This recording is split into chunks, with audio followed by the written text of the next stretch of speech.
I love Steve's face because our faces quickly popped up, and then it was like, but never mind. Good morning, good evening, good afternoon, wherever you are in the world. Welcome to the Armoury. Welcome to Bobby's error in putting the intros on, but there we go. How are we both doing? We'll start with you first, Cole.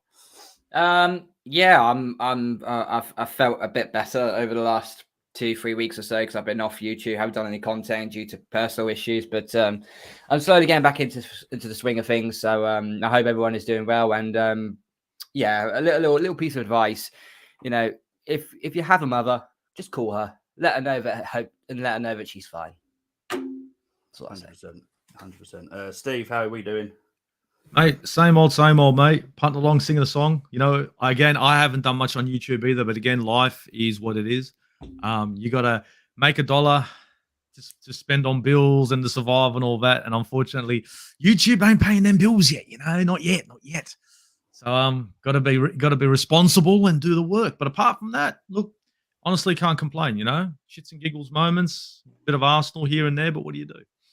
Exactly. It's not been positive lately with Arsenal, but let's talk about some positive maybe news that have come in. Obviously, yesterday I did do the breaking story that Saka has signed his new deal, and I did say I'll talk about it more once I knew more.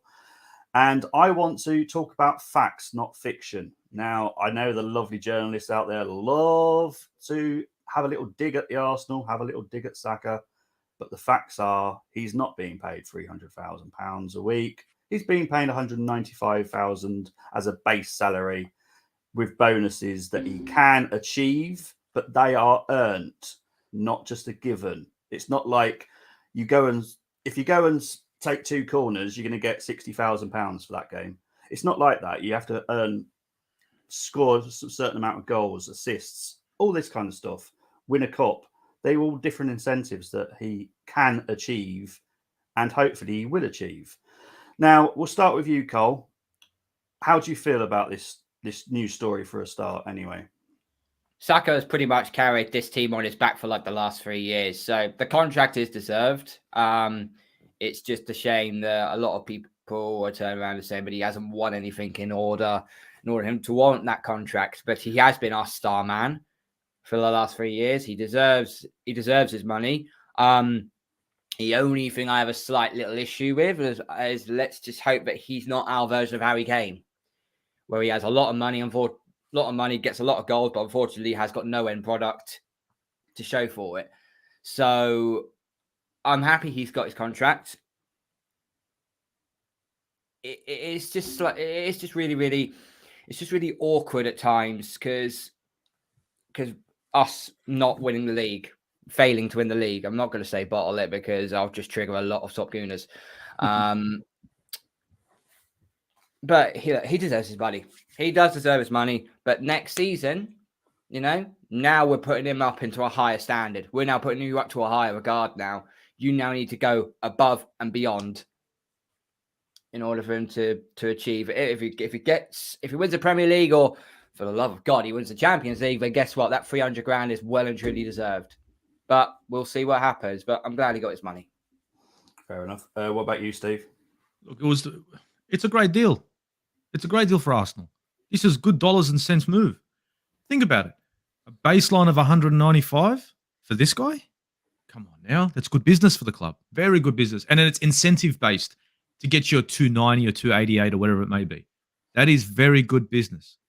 And to strap him down to a long-term contract. Now think of it this way.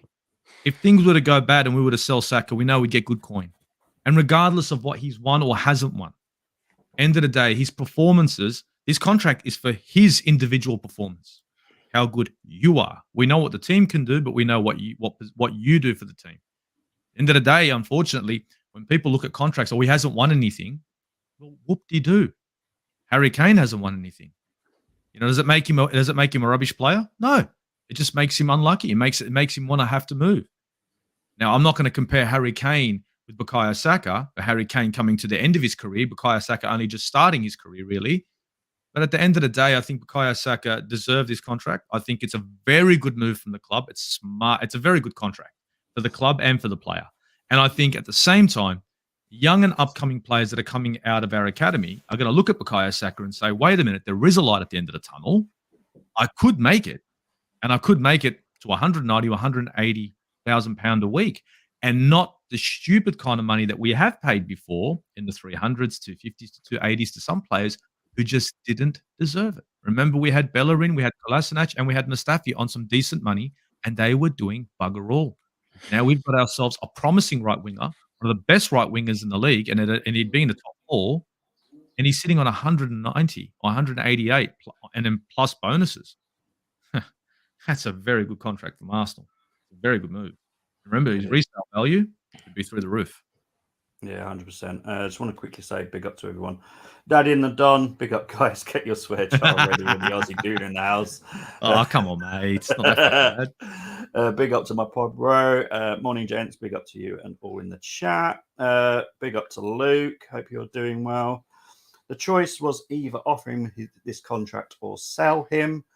Exactly. But there was no way that Saka was going to leave, if I'm honest. No. Not in a million years. I think if we sold Saka, there would have been absolute uproar in the fan base. There would have been absolute uproar. What I would say about Saka is he can see what we're building. And I'm not going to say that this is Arteta. This is Arsenal. What Arsenal are building. And he's excited by it. He's obviously knows who could be coming in the summer, because the players are told just as much as the manager knows. So he can see what's coming, and I think he's excited, and he should be as well. Saka already has an FA Cup winners medal, something he got at 18. Kane turns 30 this summer and still has sod all. He's got the Audi Cup. Was Saka playing? Just a quick question: Was Saka playing in that FA Cup, or was he just a squad player? I reckon if it was Harry Kane, if Harry Kane was in the same situation, he would not be fucking. He'd take it. Think of it that way. Yeah. 100%. If it was Harry Kane right now, if you're Harry Kane right now, you'd put your name onto anything right now for this trophy. For God's sake, this man sits down and takes every possible penalty he can get his hands on, so he can get some sort of friggin', I'll go as far as this with Harry Kane. Okay, he's approaching the Robin van Persie stage in his career, where he's been at the club for so long, but unfortunately, he's not been able to win anything. He's now in a position now where it's like, he's at a crossroads. Either you go to Man United, or you go to, well, you're not going to go to Man City because of Erling Haaland. You go to United, you go to Madrid, go to Bayern Munich, or whoever it is, and actually maybe go to Chelsea and go and win something, even if it is just an FA Cup. At least at the end of the day, you can just show something for your efforts. If he stays at Tottenham, then it's just good luck. Good luck. Nice bit of pain for Harry to worry about there. Daddy and the Don says it makes sense to tie him down, protect your investment, as it would be huge money if we ever have to sell him. Well, this is the thing. There is obviously, if things do not go according to plan, then maybe 2-3 years' time, we'll get a very good amount of money for him. But let's be positive. Let's hope everything does go according to plan, and we're challenging again. Challenging for every. Oh, sorry. Well, Bobby, let's be positive. Remember, we used to always let players' contracts run down, and everyone would have kick the shits and have a whinge and have a cry. We're not doing that. We're making sure that the players that we are going to keep, we're trying to keep them on board. We're taking care of these contracts nice and early, making sure they're of long term, and I think that's a good change. Not looking at just Bukayo's contract, but other players that are coming in now. And I think it's good moves from the club, because previous years, last year of the contract, and we're trying to work a deal. Nah, I don't want to be there again. Nah. Yeah, 100%. And Dave, you actually got me there, because I was thinking, who's Brian? Who the heck is Brian? Big up to Dave. He's a Newcastle fan. He's one of Munzy's lot. And you know what I know who he is. I know who he is. And he calls me Bazza. And he got Champions League football as well. I told you in January, you're going to get Champions League football. You're going to cause upsets. Please listen to the prophet, for fuck's sake. But Dave, you got me, because I was wondering, who the heck is Brian? Do you guys worried about now expected Arsenal struggling any season? Seems a yearly thing now. I'm not. I think if we do what we're meant to do this summer, no. Steve, what about you? No, so the thing is, this is a lot of people nowadays, and this is what gets to me. Well, Arsenal struggle every season. Now, I'm not going to sit there and make this season out to be a success, but Arsenal have not had a decent squad since 2008, in my opinion. Now, to have a decent squad, you need to have a solid foundation, right? And unfortunately, we were allowed to rot under Wenger for years. Emery came in and blah, blah, blah, whatever happened. The team that we had when Arteta took over was a fucking shambles. Now, the foundation that we've set at the moment, right, is looking like a solid foundation and could be for the years to come. And a lot of people, their problem that they have is they go, well, Arsenal's done this every single year. They did that every single year when the investment was limited. And yes, we dropped off. Yes, that's truth. We did drop off. But this foundation that we have at the moment is a foundation where now we can tweak. So you can't just go in and, sorry to waffle on, but you can't just go in and here comes Arteta and says, I'm going to go and buy Declan Rice straight off the bat. You need to make sure that your midfield, your defense, and front line are solid to an extent. They are now. So now Arsenal, this hopefully this transfer window will be serious and be able to add the quality now. That real quality into the midfield, into the back line, whatever it may be. Whereas previously it's about, well, maybe 1 or 2 or 3 decent players and then some squad players that can just give us a 6 or 7 out of 10. Now we're looking for that 8 out of 10 player. So that's why next season I'm not worried. And the chat about, oh, well, now everybody else is going to start going crazy in the transfer window. They have to go crazy in the transfer window. They have to go crazy in the transfer window for more players than what we do. Whereas Arsenal, on the other hand, we've got a solid foundation and we might only have to go in for 3 or 4 players. Whereas Manchester United, even Newcastle, they need to go in for a lot more. Even Chelsea need to go in for 6. So I'm sorry for waffling, but they spent 600 million already, Chelsea. If they spend another 600 million, financial fair play is going to literally kill them at some point. 600 is not enough, mate. 600 is not enough. 400 isn't enough. I like how people, when they see you said 600 and they haven't, it's not enough, right? We spent 400 and people are waffling on about the 400 we spent. And look at the squad we've got and what they've been able to achieve. And it might be bloody second. Yes, we finished second. Whoop-de-doo. And the gap between third and fourth, what was that? And the gap between 600 million and 400 million, what was that? And that's the thing I want people to understand. You can have all the names under the sun, but if they don't build your solid foundation, then adding to them is only going to make them sink. So right now, the foundation I think we've got at Arsenal Football Club, it might not be superstardom, but it's solid, it's decent. When you've got a starting 11 there, you know what they're capable of. So now it's about adding that quality. And that's in my opinion. Yeah, 100%. What about you, Cole, about this Arsenal struggle? Look, the fact that I said at the start of the season, okay, I said we get top 4, win Europa League. I will probably say that is a good season for us. It's a decent season for us. But I've always stated that expectations change either when you're at the halfway point of the season or you're in a position like we was this season where you are in a title race and you are ahead of the game. I said in March on my channel, I think it was the 4th of March, you can go back on my channel and have a look. I predicted we would win the title in March. And when I said it, the fact how he collapsed was a real whimper, absolute whimper. Business end of the season, 9 games to go. You've got to be at your best. And people turn around and say, oh, you can't be perfect to win the title. Guess what? That's how you win the title. You have to be perfect in this scenario. Arsenal won 3, drew 3, lost 3 in the 9 games they've played. Can I come back on that? Go on, mate. Yeah, of course you can. Sorry about this, but their expectations at the start of the season, I wanted 4th. I didn't want 4th, but I thought 4th in Europa League was progress. And expectations changing halfway through the season, that's a shambles. And this is the reason why. Because the same players that we saw at the start of the season, none of us thought they were good enough to win the Premier League. And that's a fact. Because look where we are now. So we were right at the start of the season. They weren't good enough to win the Premier League. Now, if you look at this team, much like a business, if I'm building a house and all of a sudden I'm ahead of schedule, does that mean that I have to finish ahead of schedule or I have to meet my target? Oh, but no, it was expected for you to finish ahead of schedule. No, I was ahead of schedule, but things have gone wrong and I've hit my target. Now, I'm not saying our target was to finish second. I'm not saying our target should be 3rd or 4th. But the reality target that all of us set would be 4th and maybe a trophy. Now, unfortunately, we didn't win that trophy. That was for me, that was a shambles in Europe. Yeah. But for us to say, now, if we haven't won Europa, which in comparison to the Premier League is a joke and a shambles. The Europa League is nothing compared to the Premier League when it comes to a competition. No. Right? And to sit there and say, but no, we've bottled it and this and that. At the start of the season, I said it. I can see this team, the quality of this team at the moment. Yes, even if they have a stellar season, I don't expect them to win the league because I look at the other team's quality. And then to sit there and say, oh, I expect more from these players. That's great. You bought a Fiat. It was fucking going great. You're leading the race on a Porsche, but now the Porsche put his foot down and now you're blaming the Fiat for losing the race. That's the end of the day. So let's be realistic. I'm not happy about where we finished, but it's not about being a flip-flop. It's about we all sat down and we looked at the start of the season, what we had. We all knew what we needed. We didn't get that. It's good to be happy. It's good to be fucking anxious. It's good to say, well, we could win the league. But there was a reason why all of us kept our mouths shut and said, you know what? I'm still not convinced, because you looked at the squad and said, you know what? If they did it, we'd all be saying, wow, I can't believe they managed it. You would all be saying it. I can't believe they did it. Yeah. You wouldn't be saying, I expected that.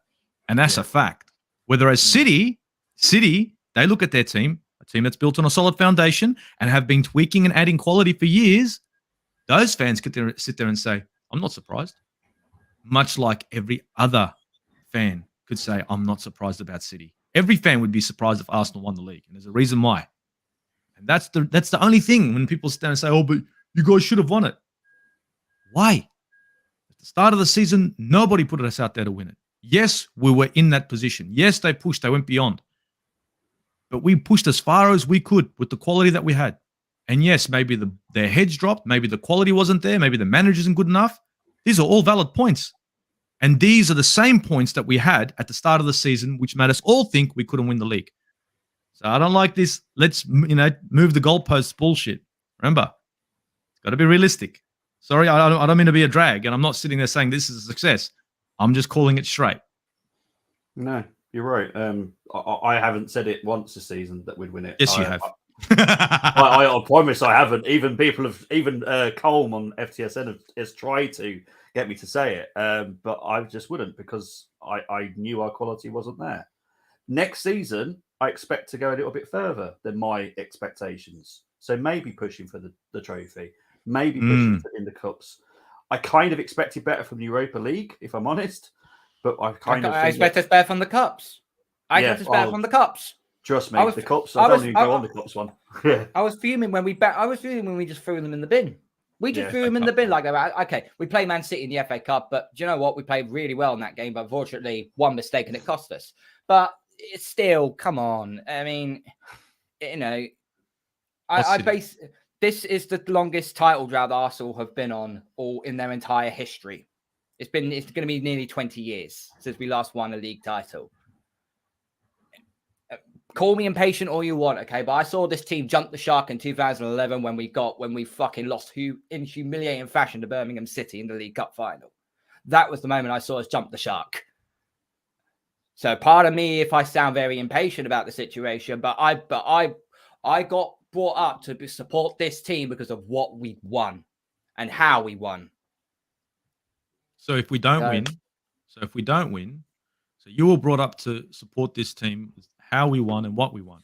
So if we don't win, what then for you? If we don't win anymore, let's say for the next 20 years we don't win, what then for you and Arsenal? What then? Simple. It's where you were brought up on that. You're brought up on that. See, I'm not going to talk about how I support Arsenal, how you support Arsenal. When I started supporting Arsenal, I had no idea about what they'd done and what they haven't done. I was supposed to be a Liverpool fan. I fell in love with what I saw on the pitch. Different story. But you're an Arsenal fan, and I know you are. I'm not going to call you out not to be one. But that statement, I don't think is completely true. I don't think it's just because of that you follow Arsenal. And if it is, you better start following City now. Do yourself a favor. You'll see more success. I guarantee it. There's more to it. There's more to it. I know there's more to it for you following Arsenal, and it's not just what you just said. Come on. It's more. There is, because if it's just about success, if it's just about the way we've won and all we've done, then you should have walked out a long time ago. You should have said, fuck this shit. I mean, not go to Spurs. Fuck that. You see that what I'm wearing today? Super Bowl 53 champions t-shirt when the New England Patriots won it. I've always been brought up around teams that have gone on to win. Okay. That's just in my DNA. That's just in my DNA. But look, I will take every point you put in. But I raise standards on this club when it needs to. And at this point in time, all right, we missed out on winning the league. No one was expecting it, but you're still one of the you're supposed to be the third biggest club in the Premier League. I expect you to at least challenge for it. So that means we And finished we did. second. So we finished second. So we're the third I'm biggest not club in the Premier disappointed- League. We finished second. I am not disappointed with the way that we finished second. I am very, very happy we finished second. But it's the way we capitulated at the end. It's the way we capitulated at the end, which has left a sour taste in my mouth. But we capitulated to the best team in the Premier League. The gap between second and third is how big? And fourth. We lost to the best team in the Premier League, probably the best team in Europe. True? True. On paper, if we put the two teams side by side, it's apples and oranges. True? True. Why are you surprised? Why are you disappointed? No, I'm not disappointed. It's a David v. Goliath thing. We are David. They are Goliath. And you know what? I'm not saying that we can't win. I'm saying, look at the way Pep done his business at City, right? And I'm not saying Arteta's some sort of messiah or anything like that. But we got a solid foundation. And when you play football, it's all about having every sort of position crisp to an extent. A 6 out of 10, 7 out of 10 player. I think next season it's about the transfer window and about how we move forward and adding those final touches to the cake and challenging again. But what I'm trying to say to you is, when you look at Arsenal Football Club and the struggle that we've had for the years, right? And you're about winning and raising the standard. You can raise the standard all you want. You can want all you need. You can want everything. You could go to McDonald's now and expect there to be a restaurant quality burger there. That's not what's going to happen. You're going to get what they're happening to serve. Now, Arsenal Football Club, unfortunately, are only going to serve us what they can. Now, it's not about being humble and saying, oh, I'll take care of that and be a Tottenham fan. No. But it's not about being patient. It's about supporting the club that you love and understanding that the job that's ahead of Mikel Arteta or any other manager that takes over isn't big, isn't small. With the owners especially, because this is not Sheikh Mansour. These are the Cronkies. It's a big job. There's a lot of fronts that have to be fought for Arsenal Football Club, internal to be effective external. So I see that for you, the only reason you still follow Arsenal Football Club isn't for success, because that's bullshit. Isn't because the way we won, because that's bullshit. Because you love the fucking club, but you just don't want to say it. You can say it, it's all right, but there's no way in the world you can make me believe that you only follow us for the success, because we haven't been fucking successful since 2004 in my mind. But you're still here and I'm still here. So either we're both fucking lost and clueless, all right, or we just love this club way too much. Of course, I love this club. I was never a season ticket holder because I was still very, very young. But I did go to Highbury, I think, like 4 or 5 times during my life, and I know this for a fact. And I know this for a fact because our god of a defenseman in Mr. Tony Adams also went to the same school as my mum and my dad. So that's how I also got brought around Arsenal. Yeah, no. But this isn't a who do you think you are moment. It is legitimately true. Dagenham East College. So. Yeah, well, let's just quickly gloss over the FA Cup and League Cup. Yeah, for me, right. Because what I want to talk about. Well, this is the thing: the FA Cup. We're kind of going into a bit of family history. My DNA is actually on the FA Cup, so the FA Cup actually means something to me personally. Now, I got brought up on Arsenal being competitive, not on being winners, and that's how my granddad always taught me. Sometimes you win, sometimes you more likely lose. Sometimes you do actually win. And that's what's great. My granddad got brought up in the 1920s on the Arsenal. So he's seen some pain through the years of Arsenal and told me, as long as Arsenal are competitive, that's all you want from them. And then that is true. And at the end of the day, only one team ever can win a trophy. Only one team. And there's 20 in the Premier League. There's over 200 in the FA Cup, over 100 in the League Cup that can win it. Champions League, I don't remember the new amount of teams now, but it's a ridiculous amount of teams in the new Champions League format. So only one team can win it. Why do any fan think that their team are entitled to win it? No team's entitled to win it. As long as you compete for the trophy. Look, if Arteta put full strength teams in all the cups this season and we still get knocked out, at least he bothered. At least he tried. That's the only issue I've had with Arteta this season is he gave up. His in-game management. Yeah. Oh, Yeah, don't even get me started on that one as well. Oh. We'll get into that next week because we will do a season review. We'll try and get as many. We'll probably do a couple of shows so we can try and get as many people on as we can about the season review. But yeah, that's definitely something he needs to learn on. Let's try and get, because obviously there's 20 slides to talk about. We're still on the first one and we're 26 minutes in. I agree, it was a good season. I just wonder if it's something inside the club rather than the playing squad. No, I think the last 6 weeks, I would say, is pretty much Arteta has made a few errors now and then, which hasn't helped. The players' mentality are gone. Some of our fitness has gone. You know, Saka needs to be rested. I don't want to see him on Sunday, but I'm sure we will. There's just loads of issues, I think, at the moment. But we'll sort it. It's something that concerns me and we'll do until we're proven that they can last the season. We do have a history of falling apart when the pressure is really on. I don't think the pressure really affected us. I think it's just tiredness. And Arteta did make some errors, if I'm honest. Because the problem is we don't do squad rotation. So when someone is injured and then you're calling on someone to step in for that injured person, they're coming in cold, and that's the term that we use at work. You're coming in cold into the first team is pointless because they haven't got a clue. They haven't played actual match football for X amount of time, and they come in cold. Their performance is not at the level you expect it from them. So, Daddy and the Don, I think top 4 in a good Champions League one would be great next season. I think you overachieved. In all fairness, you all said that top 4 what was needed from Arteta to keep his job. I thought Daddy and the Don was an Arsenal fan. There's 2 of them. Oh, is there 2 of them? There's 2 of them. You got Phil who's a Palace fan. So okay. Yeah, I thought Daddy and the Don was Arsenal. Okay. The business done last summer and how we looked in pre-season, I said top 2 and will be challenging. Actually, Moss said that as well, to be fair.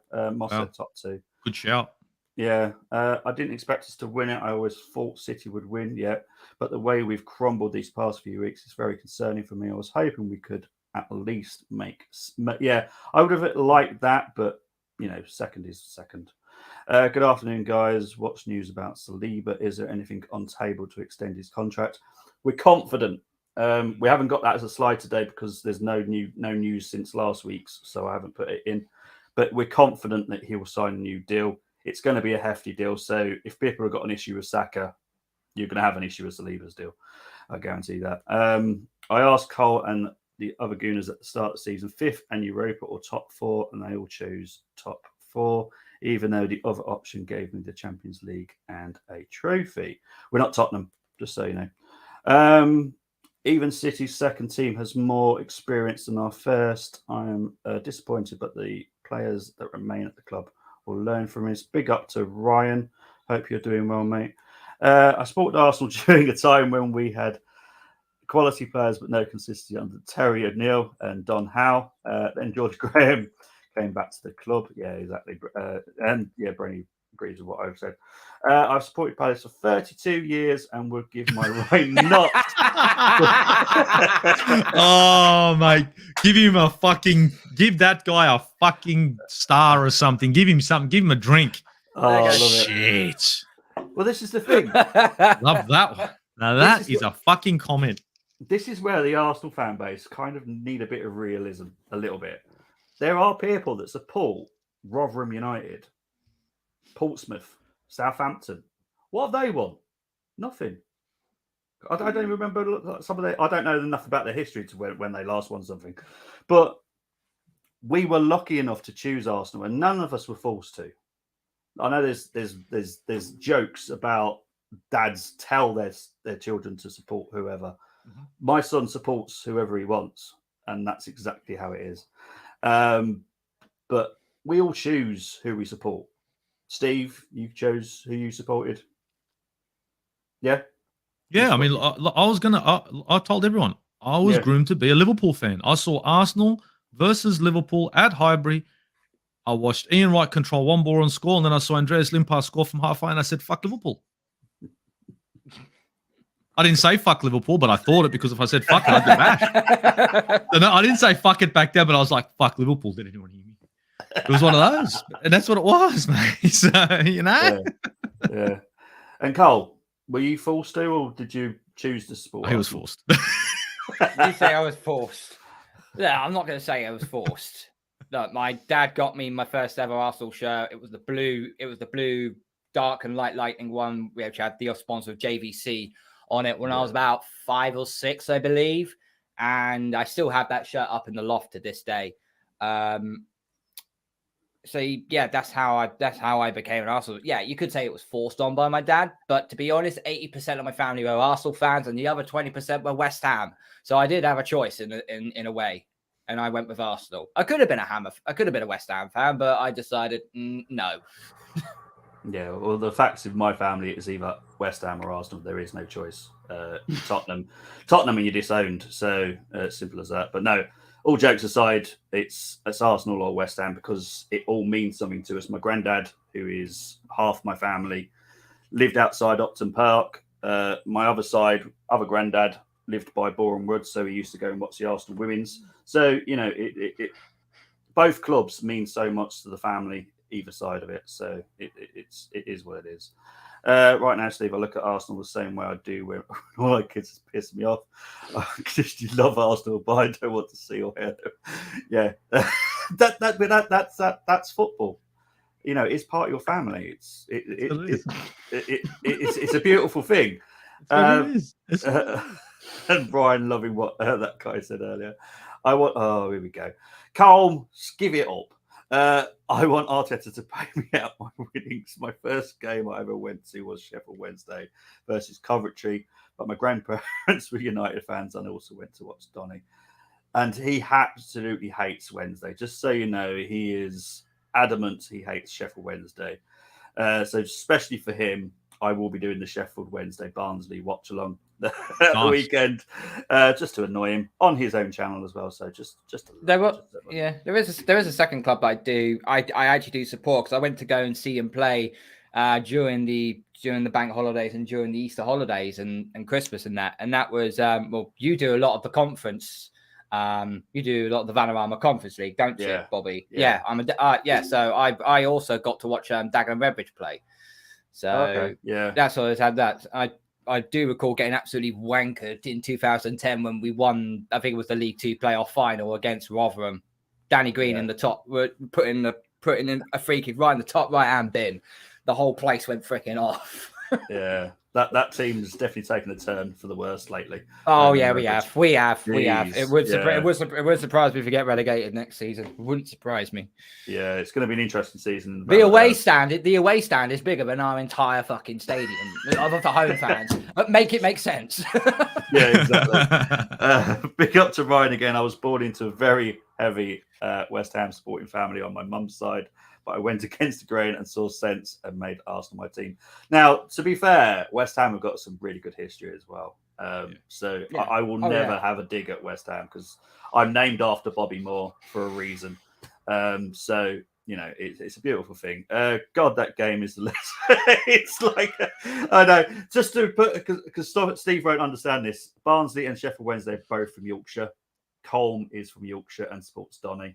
So Barnsley, Sheffield Wednesday watch along is extremely painful for him, for me to be able to do a watch along for, but it's so fun.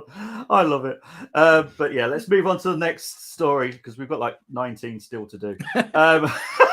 Right. Okay. According to a lot of reports, 4 new midfielders are incoming at Arsenal. Gundogan being one of them, Declan Rice being another, Saicedo being another one, and Mason Mount. Now, there is a new story coming up after this one. But if you were having 4 new midfielders coming to the Emirates this summer, how would you feel, Cole? Right, first things first. I want Declan Rice, first of all. I want Declan Rice 100%. This guy is a leader for West Ham. His ability to oversee the pitch, his vision is absolutely fantastic. He's made some amazing good passes as well. He is an absolute warrior in that midfield. And I think it's something that we kind of desperately need. And we've been flirting around Caicedo now for a season. If we really are after Caicedo, you go after it and get that guy. Because, yes, he is still very young, but the potential that kid has is ridiculously so good. So good. You see how he links up play along with Alexis McAllister, which is a Scottish name in all but name. But regarding of Gundogan, why are we buying City rejects again? We got Zinchenko, we got Jesus, and okay, I'm going to say it's that now. I don't think Jesus is the clear-cut striker I think that we need.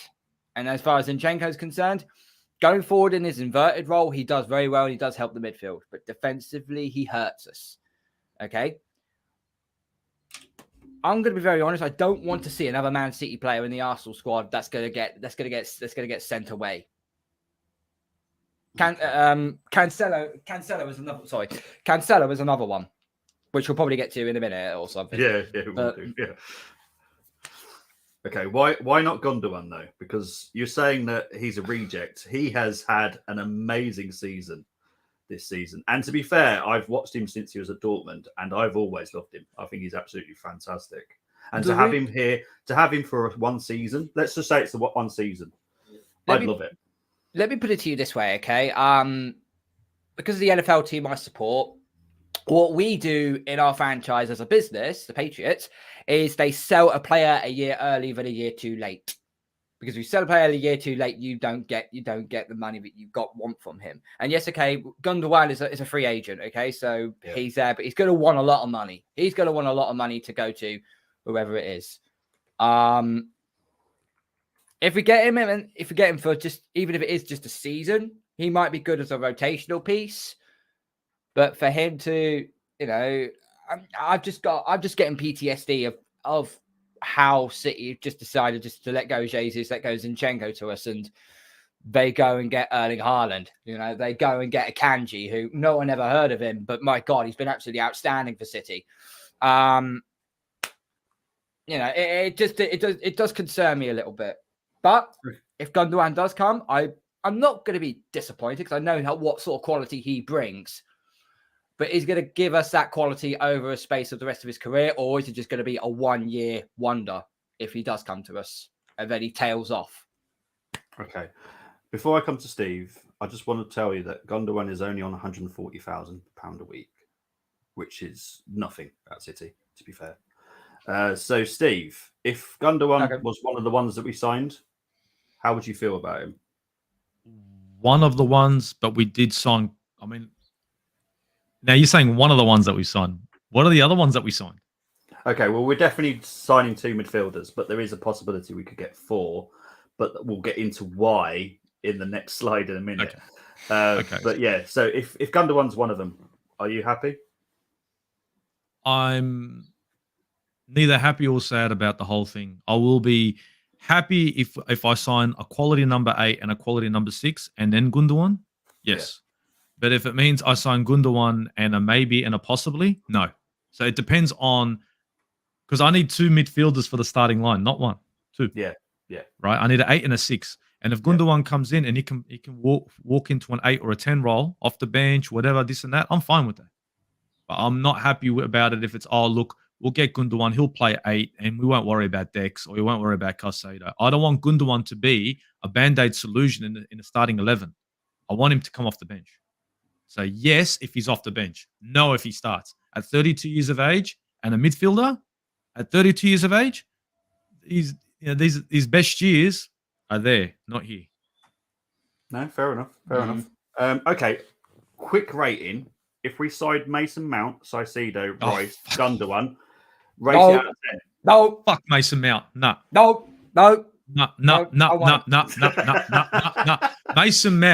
Mason Mount can go and get fucked. I don't want nothing to do with that deadwood player, right? He can stay at Chelsea. You Chelsea lovers that love fucking Mason Mount, all you guys that love him, keep him. I don't want him anywhere near Arsenal. Nowhere near at all. I will take anyone over Mason Mount. I will take Abu Dhabi injured over Mason Mount. Ouch. Okay? Because at least then... That is a long shot. At least then, I'm not going to sit there and think, he might get me a tune. He'll be injured, so he won't get me a tune. If I put Mason Mount into a game and expect him to do something for me, I haven't done enough. We'll go down to 10 men. No. Keep Mason Mount. Don't want him. Not for free, not for free in a case of beer. He'll be better off going to someone like a Brentford or a Fulham, probably. Right, okay. Stuff that. Mate, he can go and play with fucking Burnley, mate. He could be their star. I don't know if Danny, I don't know if Phil from Danny and Doll is still in the chat, but would he take Mason Mount of Palace? No, you wouldn't. You wouldn't. You wouldn't. Why would you downgrade? Speak of the devil. Yeah, so speaking of the devil, Daddy and the Dong, would you guys be up for Rice and Saicedo in the middle with Odegaard as number 10? I think if Gundogan comes, it will be very short term and will be better invested in the future. It'll be at least a 2-year contract. I don't think it will be a long-term one. It'll probably be for about 2 years. Yeah, that's what I think as well. Brenny says Declan Rice will give you 120% in a very cold night at St James's Park. Yeah. Must say. Yeah. I remember when he played in a cup match against Kidderminster Harriers, not this season or last season. He fought until the last minute, and it was only down to him that West Ham managed to get through that cup tie. It was madness. What's this? Mason Mount will be the next Dali Ali. Heard it here first. Oh dear. Wow. Would take Maddison over Mount. Well, even I hate James Maddison with a passion. I hate the guy. I just want to punch him. I would take Maddison over Maddison's quality. Madison goes to Man United now. He's in the starting line in Man United right now. He goes to Chelsea. He's in the starting line right now. James Maddison, 100%. I think he goes to Man United. He's in the starting lineup.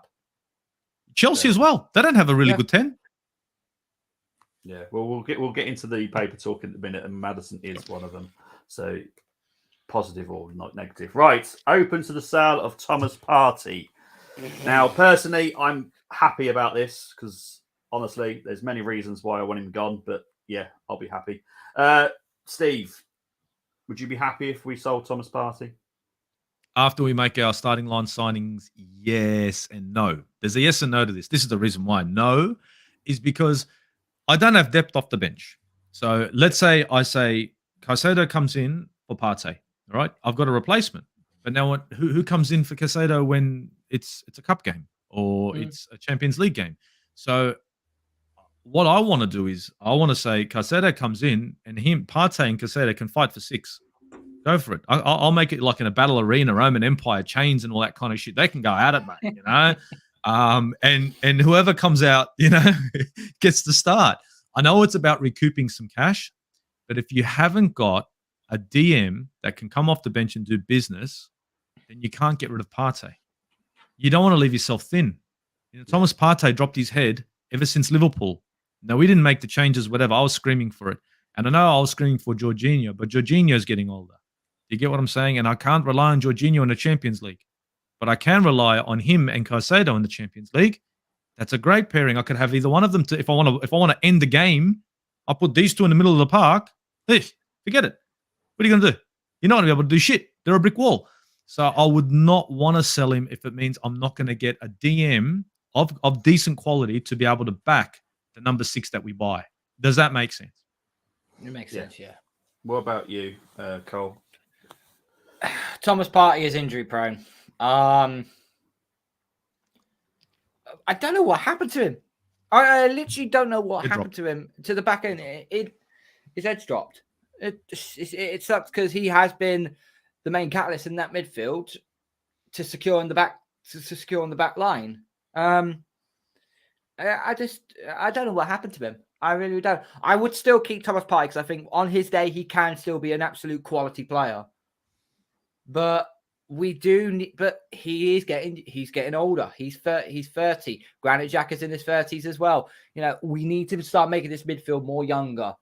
But you still want experience at the end of the day. You still need age. You still need wisdom. Exactly.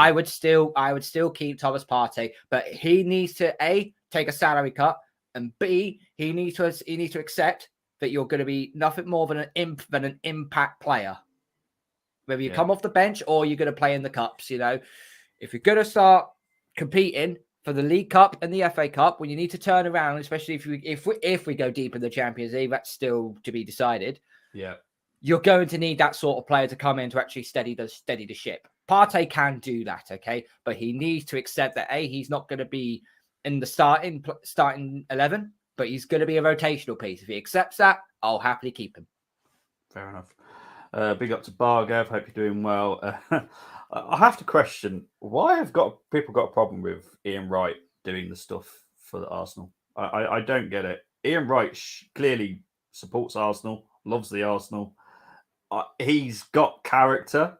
You know, Exactly. he takes his own banter from his own son. Well, they'd rather Martin Keown come out and do it.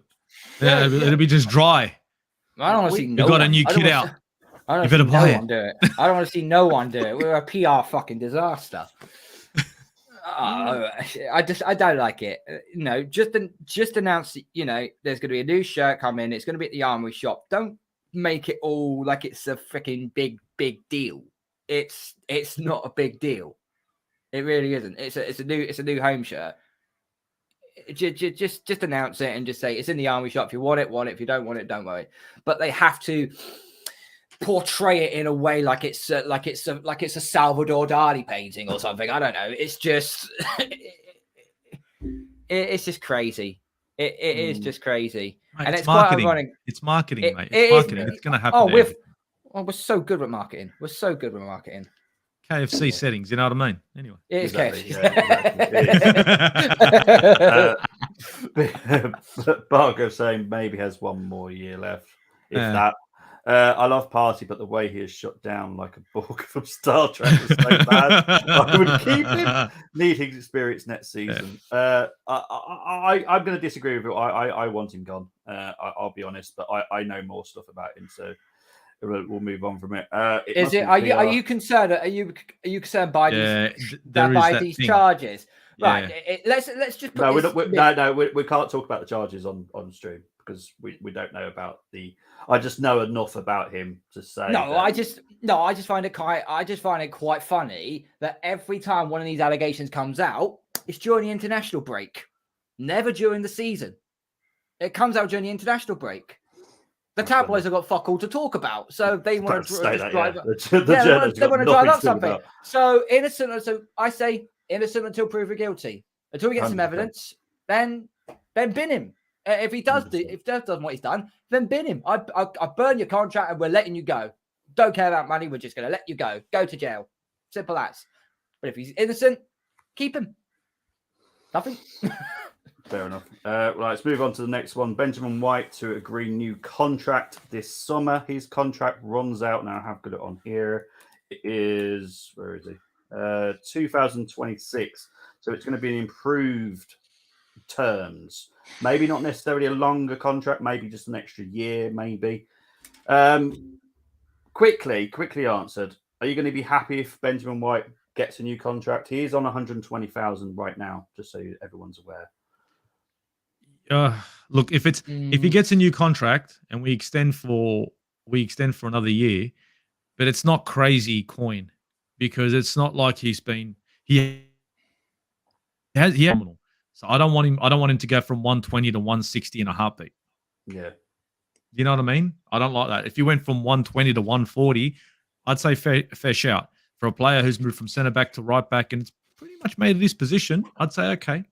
And when he has played half decent. For the times that he's been caught out, it's when we continuously go down one side. So yeah, as much as he's been 50-50 defensively, I can't say he's been the worst defender this season. He hasn't actually had the worst season out there.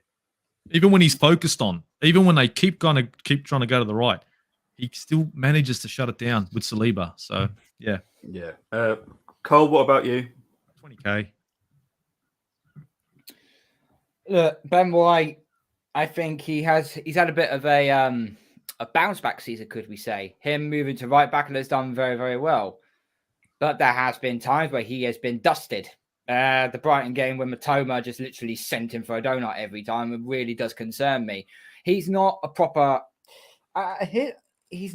right back, although he plays better as a right back. He does centre half. We saw that last week against Forest. We put him at centre half and he just did jack. I personally think he doesn't deserve a new deal. I think he's had one good season where he's played at right back. If he continues to improve and we do much better next season, then I would offer him an extension. But this is way too early for me. Way, way, way too early. We brought him in to play centre half and he couldn't do the job. We brought him in at right back for this season. He's done his job up to a certain degree.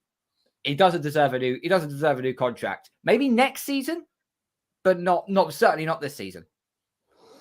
Fair enough. Colm saying he likes White. He's on about Ben White before anyone misinterprets what he'd said. Ben White hasn't been bad. I just don't know if he's a guaranteed starter going forward. Look, I can't see us. No, I just can't see us changing Ben White's position right now. Can't see him being dropped. I think we will be getting a new fullback. We'll get into that obviously in a bit as well, but we'll wait and see. We were linked with a few, so let's just wait and see. We'll move on to the next one. Reece Nelson to agree short-term contract. It's a 1-year contract. Now, this one even confuses me. Now, I know enough about Arsenal. I speak to them at Arsenal. This one confuses the heck out of me. Reece is so young that to sign a 1-year contract makes 0 sense. It's a prove it deal. It's a prove it deal because he's been injured pretty much most of his career, and he's come on at times during the season has actually been a killer instinct. He really has, but you can't outweigh that little bit he's done for this season to the bad that has happened throughout his entire career since he's been at Arsenal. I think this is a contract where if it is a 1-year deal, I wouldn't be against it, but this will be a case of this is a prove it deal. You need to stay healthy, and B, what we have seen so far when you've come off the bench, you need to keep doing that on a weekly basis. If they do that, then I can understand why. But a lot of people are like, this guy can't stay healthy to save his life. I think that's the bit everyone is actually struggling with. Yeah, because Reece is currently on £15,000 a week at Arsenal, which is not much. I get that. But he's been offered 2 new contracts, which he's turned down, and they're good increase in wages. He's turned them down, and now we're going to a short-term contract offer. It makes 0 sense. I don't think he's going to stay. I think he's going to want to go because if he didn't want the previous contracts, which were good, why would he want a short-term? It makes 0 sense to me. Steve, what do you want to say anything about Nelson? I think it's a good move from the club, but I think it's weird from Reece Nelson if he's the one knocking him back and saying, "No, I want a short-term deal." I think he's shooting himself in the foot, mainly because the points that Carl's made spot on. He's struggled. Now, don't get me wrong; he has had an impact this season, but can he do it again next season? You never know. I think Reece is thinking next season's the season I'm going to prove something at Arsenal, so then I can move on to bigger and better things. And I think Arsenal at the same time is thinking we can use this guy next season if he shows us his quality, and then move on to bigger and better things as well. I think both Arsenal and Reece Nelson have got the same thought in mind: bigger and better things. Yeah, because I don't think Reece Nelson is that guy for the future, backup to Bukayo Saka. The level drop. And it's not that he's not a good player, but you look at your midfield and you look at your bench, and if you got your Thomas Partey and you got Jorginho coming off the bench, it's fair enough. But you know what I mean? That the level drop isn't huge, whereas the level drop from Saka to Reece Nelson's massive. Yeah, 100%. Bargav saying, I think this is about Ben White. Let's see if he adds assists to his game this summer. Yep, 100%. He was supposed to be better than Saka. This is obviously about Nelson. He never gets starts to prove his ability. I don't know anyone that said he was meant to be better than Saka. Kozia Dubry, I do believe, could be better than Saka in years to come. So watch out for Kozia. White was brilliant at right back this season when Tomiyasu was on the bench. He hasn't been in best in recent weeks. I think he will still improve even if he has a new deal. And Colm, send him on loan in the Prem for a season to go prove himself. The problem with that, Colm, is if we only give him a 1-year deal, for that 1-year deal, he'll be on loan. It doesn't benefit. No, it doesn't benefit us, doesn't benefit him, really. Because a lot of players like a bit of stability as well. They want to know where they're going to be for the next 5 years because they move house and all that kind of stuff. So, yeah, I kind of get where but he's literally out of contract in a few weeks. So, it's a strange one. I find this one a bit bizarre. But I've got a slight theory. It's because we're moving targets. Instead of wanting a winger, we're moving to a striker. So to get Reece Nelson to do a 1-year contract, we've got him for next season. Then next summer, we go and buy a winger. maybe that's the idea. Or Koji Dubu will be ready next summer. Who knows? Right. Quick story about Miedemeier. She is back in training. She's running after a horrible injury that took her out the season. She is back. As everyone knows, I love my women's team. So it's actually amazing to see her back. Beth Mead is not far behind as well. So watch out for Beth Mead.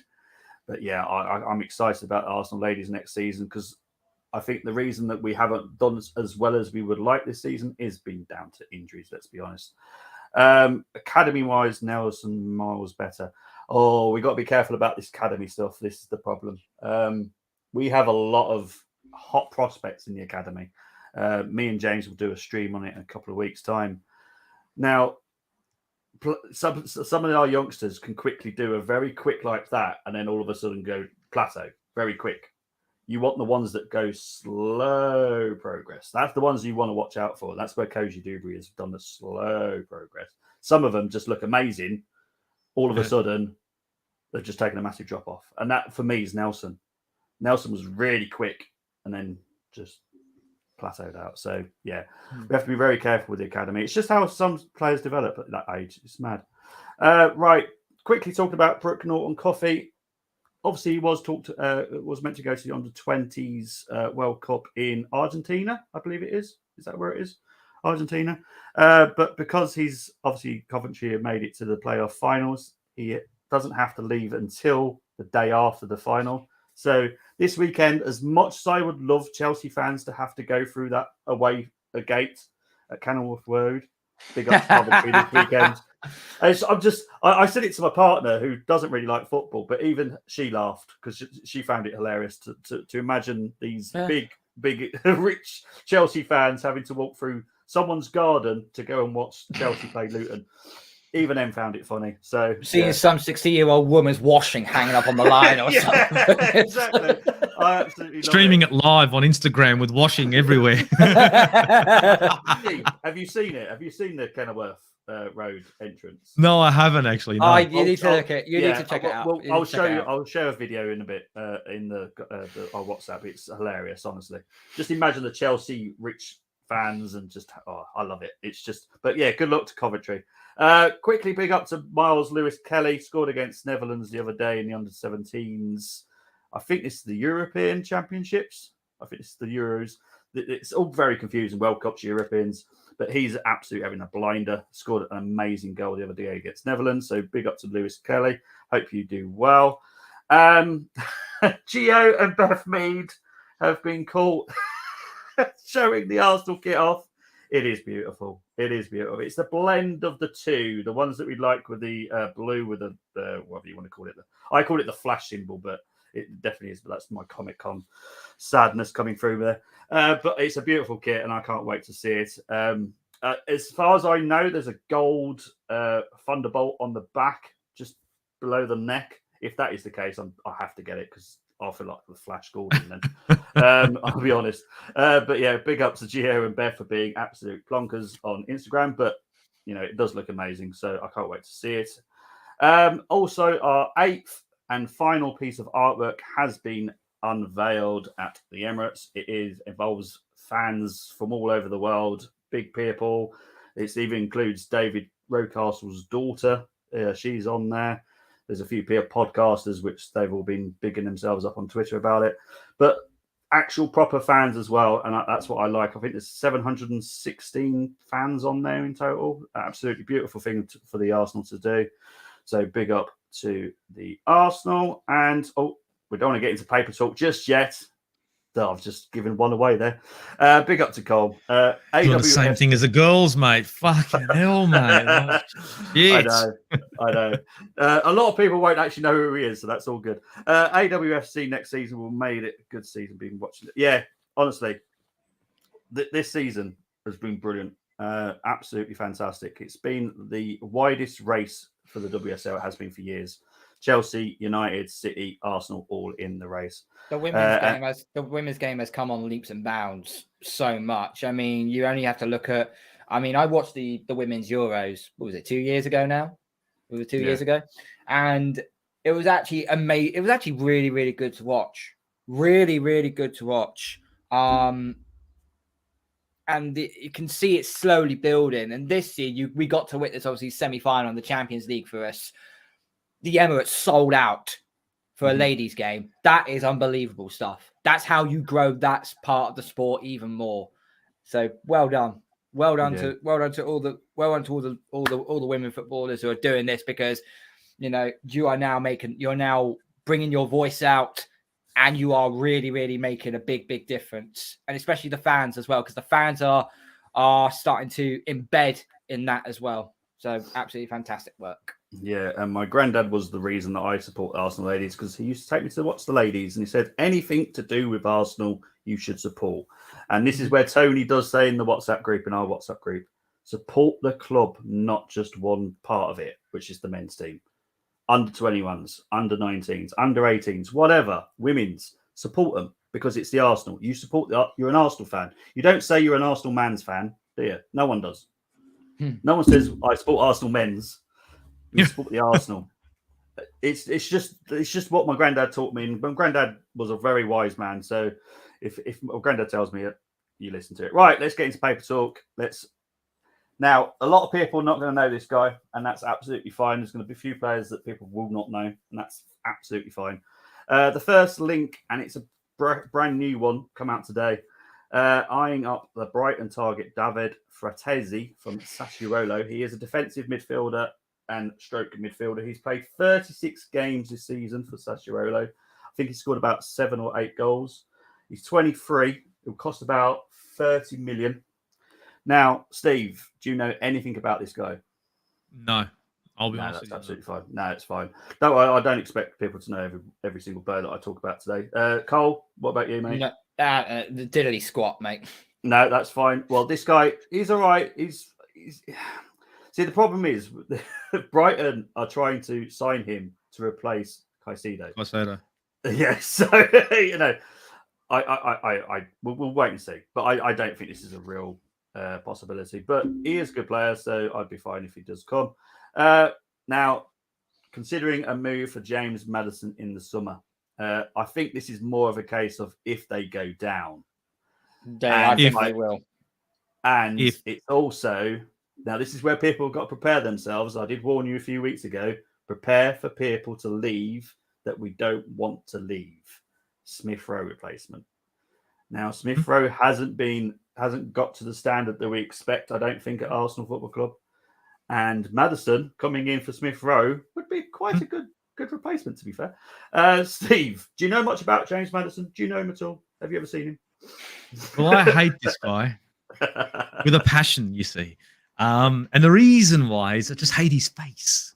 No, it's he just no. He's what shits me about this player is that he's the kind of guy who can't wait to get fouled. So I don't like a player like that. So that's what I see from James Maddison. Bit of a bitch, bit of a Grealish, But put that aside and take off that hat. As a player, fuck. He's a quality player. Great number 10 all day. I don't see him playing the wings, but I do definitely see him playing the number 10. And if he's going to come in to challenge Odegaard, because he's not going to come to sit on the bench. He's going to come to challenge Odegaard. This kind of player, and I'm going to call it straight, if he was playing for Arsenal, he would have been performing this season, especially with the players he had around him. So if he comes to Arsenal, this is a good move from the club. This is a better move than Gundogan for me. Yeah. All day. And if it means Emil Smith Rowe out the door for James Maddison, not for me, but for the club, all day. There we go. All day. Exactly. Good move. This is what we've got to do. Think about the club, not yes. I did warn you a few weeks ago that we need to prepare ourselves. Yeah. We will be upset by who leaves because Rob Holding possibly could be leaving. Smith Rowe, Kieran Tierney, they're all people that a lot of us love. But at the end of the day, if it's to improve the squad for us to potentially go on to win stuff, it's got to be worth it. Cole, what about James? I want him. I want him. I spoke on the group chat, I think a few months ago, if there was someone we could actually would either challenge Odegaard or challenge Xhaka's position. I said, please get James Maddison in there. I'm going to ask, here's a trivia question for you two. Name me the last time Arsenal scored a direct free kick. Direct free kick. A direct free kick. Odegaard. Yeah, it would have been Odegaard, wouldn't it? Odegaard's one, and that would have been was a couple of Jeez. weeks ago, about 3 weeks ago. No, sorry, not 3 weeks ago. It'd be at least. Which game was that? Direct free kick. Crikey. Moss would tell me. I'll tell you. Moss would know off the top of his head, but Odegaard would have been the last direct free kick, Hmm. and it would have been. I could say within 2 months, within the last 2 months. But before that, yeah. Before Yeah, that, fair. This is what- James Maddison, despite the Before that, Xhaka. Oh no, Xhaka just fucking sends it over for a field goal every bloody time. No, It's Xhaka's weird. got a free kick this season, hasn't he? He scored a free kick this season, didn't he? I'm pretty sure he did. If he did, I thought he did. might have Anyway, done. sorry, my bad. Anyway, I want Maddison. If Leicester do go, remember we're all predicting that when West Ham were in the relegation scrap, there's a good chance that if West Ham go down, we might be able to get a cut price deal for Rice, because there's no way we're going to pay over the likes of 60, 70 million for a player that's in the Championship. There's no way that's going to happen. If Leicester go down, Maddison could be around about 30 to 40 mil. And if that is what Leicester will require for, snap it immediately. Bargain. Yeah, 100%. I'm seeing what James Maddison's on now, actually. He scored 10 goals. He has scored 10 goals this season. Yeah, I'm just seeing his wages. But he'd be on at least 130 or 120. He's on 110, and his close. And his contract runs out next summer. So he's only got 1 year. Another player that there's players that look. Castagno could be up. Castagno will want to leave that club, and Yuri Tielemans is out of contract. Tillmans is going to Roma. Oh, is he going to Roma? Lucky. He'll go to Roma. There's reports going around that he is going to Roma. They're lucky. He's a good player. Look at this. Luke, last goal from a direct free kick was Odegaard versus Burnley in September 2021. Was it? Oh, okay. I thought it was this season. Sorry, my bad. Okay. And before that, Luke? Exactly. Go on, Luke. Work. Cole asking quick question here. Would you take Jordi Alba? He's leaving on a free transfer. Mine's a no. It's easy. How old is he? Oh, Christ. It's 107. Give or take a year. He's 34. What am I going to do with him? It's this. You know what this sounds like? This sounds like, oh, we're going to get some quality players. We've got the best transfer window we've ever had. We're going to win the fucking league. And they went to Inter Milan, and who did they get? We got Perisic. He's 605 years old in a wheelchair, and you fucking made it out like he was the next best thing. That's what this sounds like. I don't want to go there. You know? Yeah, he played 23 matches this season, 2 goals, 3 assists, 5 yellow cards, and he got sent off, which was only his red card in his entire career at Barcelona. So keep him. Colin would prefer Maddison over who we are actually going for. Obviously, he's a United fan, just so people are aware who he's talking about. Right. We have joined the race with AC Milan and Napoli in signing Antonio Sabreria from Torino. He is, I've got the stuff down here, he's 27. The fee would be about £22 million. He's played 31 games this season and only scored 12 goals. They rate him as like Giroud. He's got like a Giroud-style footballer. Steve, do you know anything about this guy? Again, no. No, it's all right. Don't worry. Honestly, there's nothing wrong with saying no. It's just if you got something I'll to go say, straight. Yeah, exactly. Cole? I don't know anything about this guy. No, it's absolutely fine. I'll be very honest with you right now. I watch a lot of Premier League, but the only time I watch European football is if it's Champions League or any of the other 2 European competitions. That's the only time. I think unless it's like El Clasico or it's the Milan derby or Juventus versus, Napoli, that sort of thing. But Bayern Munich versus Borussia Dortmund, the rest, I just don't have that time in the time of the night to actually to go and watch a lot of football. Yeah, 100%. I just don't. Sorry, that's just no. Honestly, Luke said before that probably Santi Cazorla. Oh my fucking days! Cole raises an excellent point. We haven't got a free kick taker and James Maddison is a very good direct free kick taker. Very good at set pieces. Very good at set pieces. I'll agree with that. And he can actually play on the right wing. I know. But I'll guarantee you this. I'll guarantee you this. Okay, we won't go for James Maddison. How stupid of us to be if we can't get James Maddison, so we go for James Ward-Prowse. We get the B-Tech version. No, that would be a Tottenham. That would be a Tottenham player. I guarantee. That'd be Tottenham move, man. That's Tottenham all day. He fits perfect there. Useless. Good. Perfect. And you know what? There'll be no pressure on him. Of course he wants to go there. Play Premier League and don't have to win anything. Fuck him. Sign me up. Okay. How much? £100,000 a week? Yes. Right, we'll move on to the next story because we've still got 7 more players to talk about. Arteta would love to sign Special Rafinha this summer. I don't think we will, but obviously Barcelona have got a lot of issues. They want to get Messi in the door, and to do that, they have to sell. They have to sell big as well. It's not like sell a couple of players. They have to sell big players. So Rafinha, how would that excite you, Steve? I'd be happy with that all day. The reason why is because now I finally got a player that is going to challenge Saka. And it's not even challenge. It's even if I have to take Saka off, like I wanted to take Saka off in the last couple of games that we've had. I said this guy after Liverpool needed to sit on the bench. I want a player like Rafinha that's coming in and saying, you know what, like a Trossard, I'm going to make noise. I'm going to make noise. And I know he's your star boy, but I'm going to make noise. I'm going to make it difficult. And that can push Saka. That's going to drive him. And this kind of a player, shit.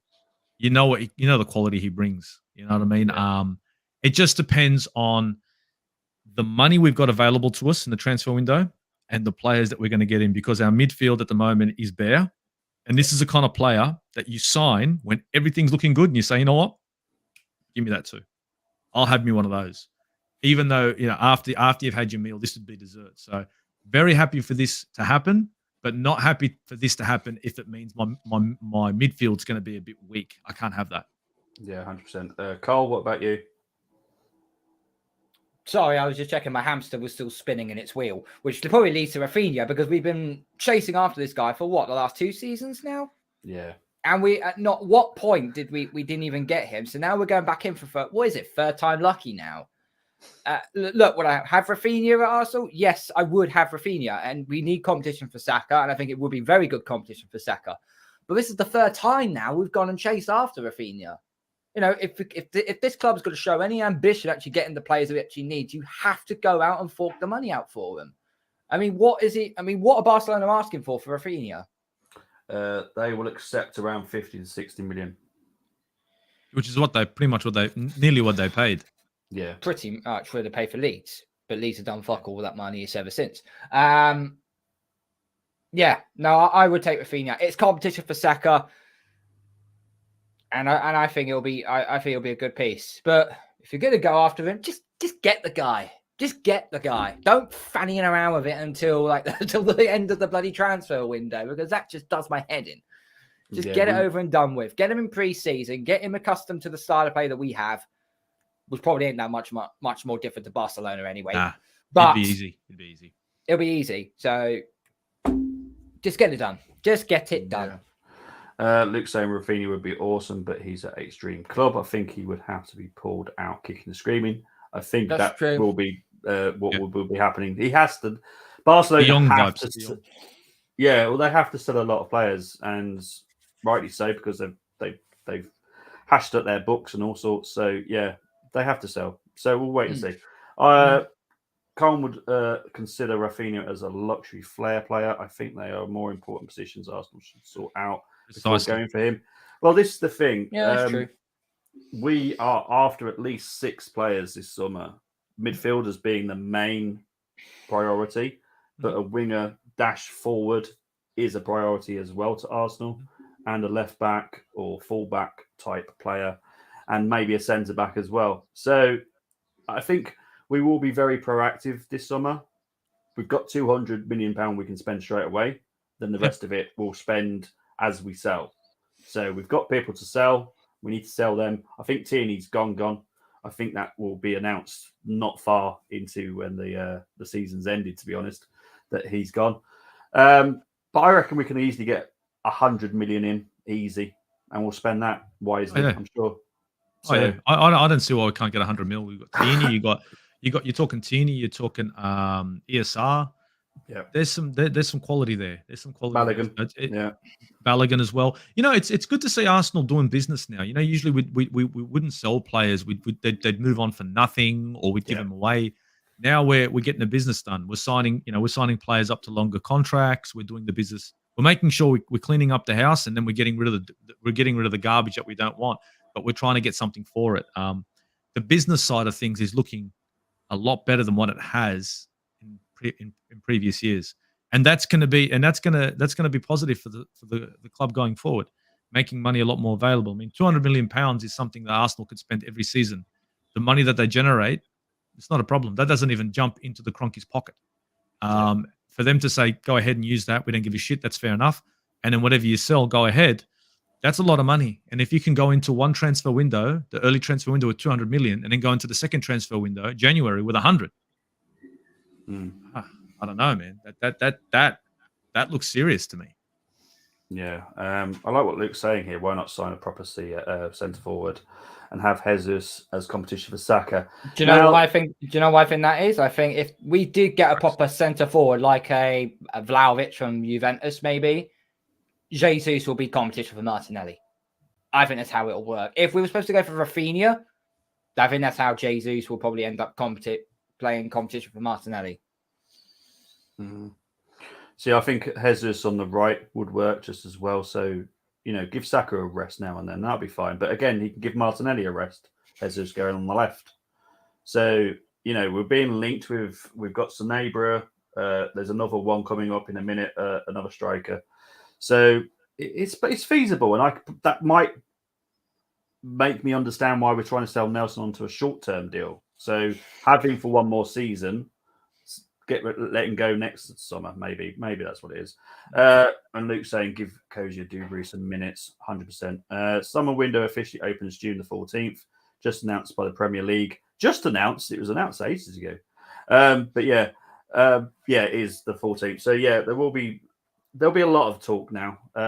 Me and James will be doing a lot of these streams, paper talk and gossip and who we want and who we don't want and all that stuff soon. The next one is linked to sign defensive midfielder Florentino Luis, who has a release clause of 104 million. However, he's only worth about 20 or 30 million, if you're being sensible. He is 23. He's played 32 games for Benfica this season. Now, I don't want anyone from that fucking league. Anyone. At all. Okay. I'm done with that shit. I'm done with it. I'm done with it. You want a defensive midfielder?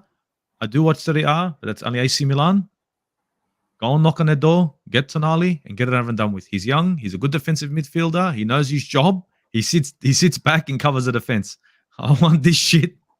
I don't want this Tavares. I don't want this shit. I don't want another Tavares.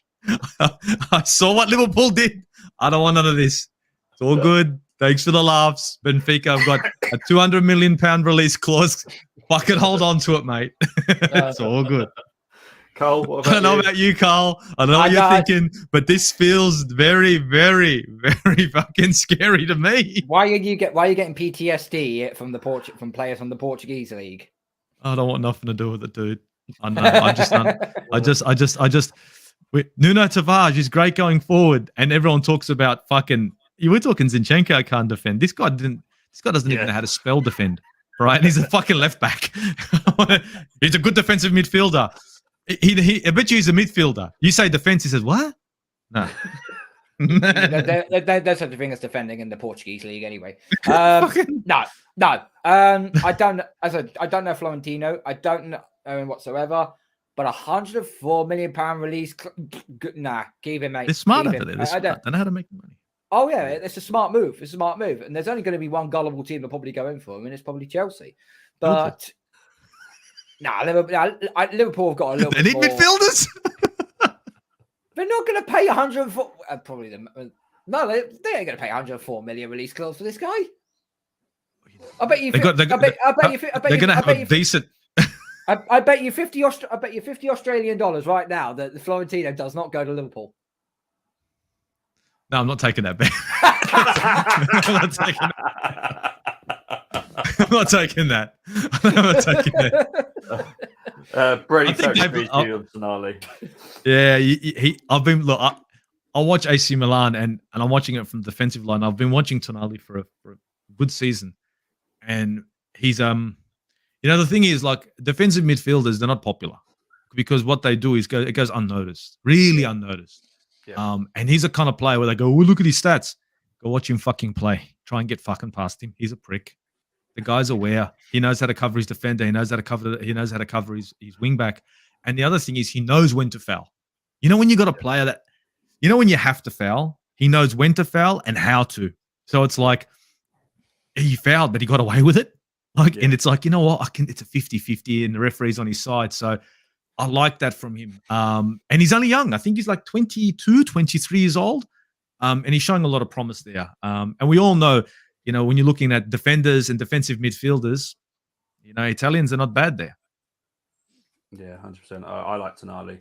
That's actually my Italian team, so I know enough about Tonali to go, yeah, excites me. Good, isn't he? He's good, isn't he? Yeah, right. This guy is good as well. Xavi Simons from PSV. He's only 20, but this is what's important about him. He can play defensive midfield, but also attacking midfield. He is quality. He has played 33 games this season. He scored 17 goals. I know it's Eredivisie and you can also slate that as much as you want, but he's 20. This kid is incredible. I'm excited. If we get him, I'll be well happy. Steve, do you know much about this kid? I've heard bits and pieces. So when you mentioned him, I said, okay, yeah, all right. I've heard bits and pieces here and there, and he's an exciting prospect. But it's erring on the side of caution. And how much are we looking at? If we like, what's the rumor mill on cost? What would they be looking for? 30 million. Euro? That is euros or pounds? Well, I always do pounds. I don't do euros because I'm not in the euro. £1 million. I mean, that's not a steep price to pay. 30 million for a 20-year-old. I mean, look how much we paid for fucking Vieira. Look what we got. You know what I mean? Why not? Oh, no, he's a tea bag. No one cares.